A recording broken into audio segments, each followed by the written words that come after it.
نحمده ونصلي ونسلم على رسوله الكريم اما بعد فاعوذ بالله من الشيطان الرجيم بسم الله الرحمن الرحيم الصلاة والسلام عليك يا سيدي يا رسول الله وعلى آلك واصحابك يا حبيب الله۔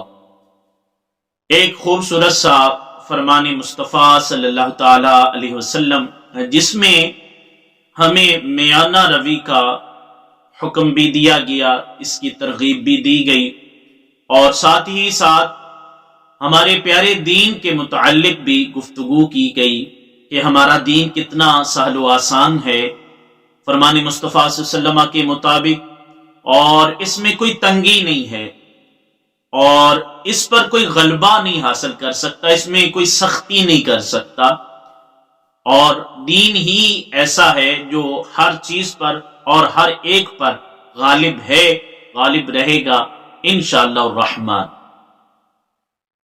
چلیے حدیث مبارکہ کی طرف بڑھتے ہیں۔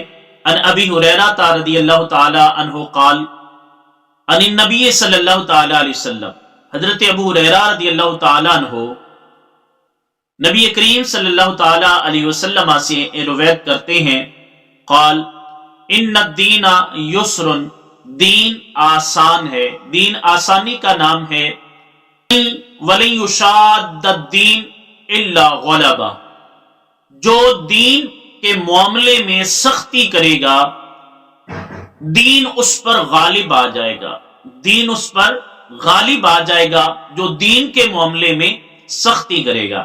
فَصَدِّدُوا وَقَارِبُوا وَأَبْشِرُوا، سیدھی راہ رہو، سیدھے چلتے رہو، سیدھی راہ پر گامزن رہو اور سیدھے رہو۔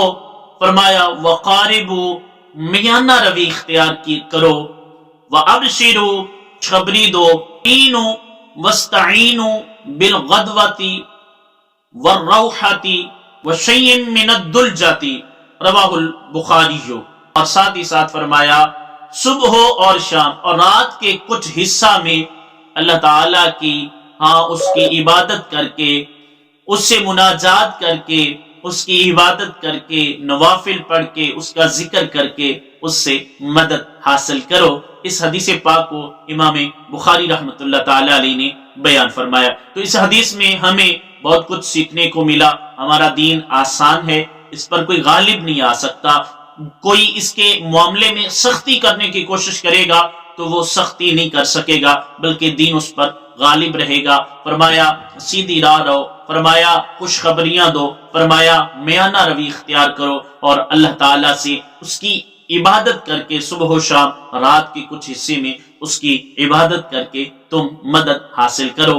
آئیے آج سے ہم بھی لوگوں میں خوشیاں بانٹیں گے، خوشخبریاں بانٹیں، خوشیاں ان کو دیں اور سیدھی راہ چلیں، میانہ روی اختیار کریں اور اللہ تعالیٰ کا ذکر کر کے، اس کی یاد میں اس کی عبادت کر کے اس سے مدد حاصل کریں۔ اللہ تبارک و تعالی جل مجدہ الکریم آج کی اس حدیث پاک کو اپنی بارگاہ عالیہ کے اندر قبول و منظور فرمائے۔ امید کرتا ہوں آپ کو یہ ویڈیو اچھی لگی ہوگی۔ اپنا بہت سارا خیال رکھیے، ملتے ہیں نیکسٹ ویڈیو کے ساتھ۔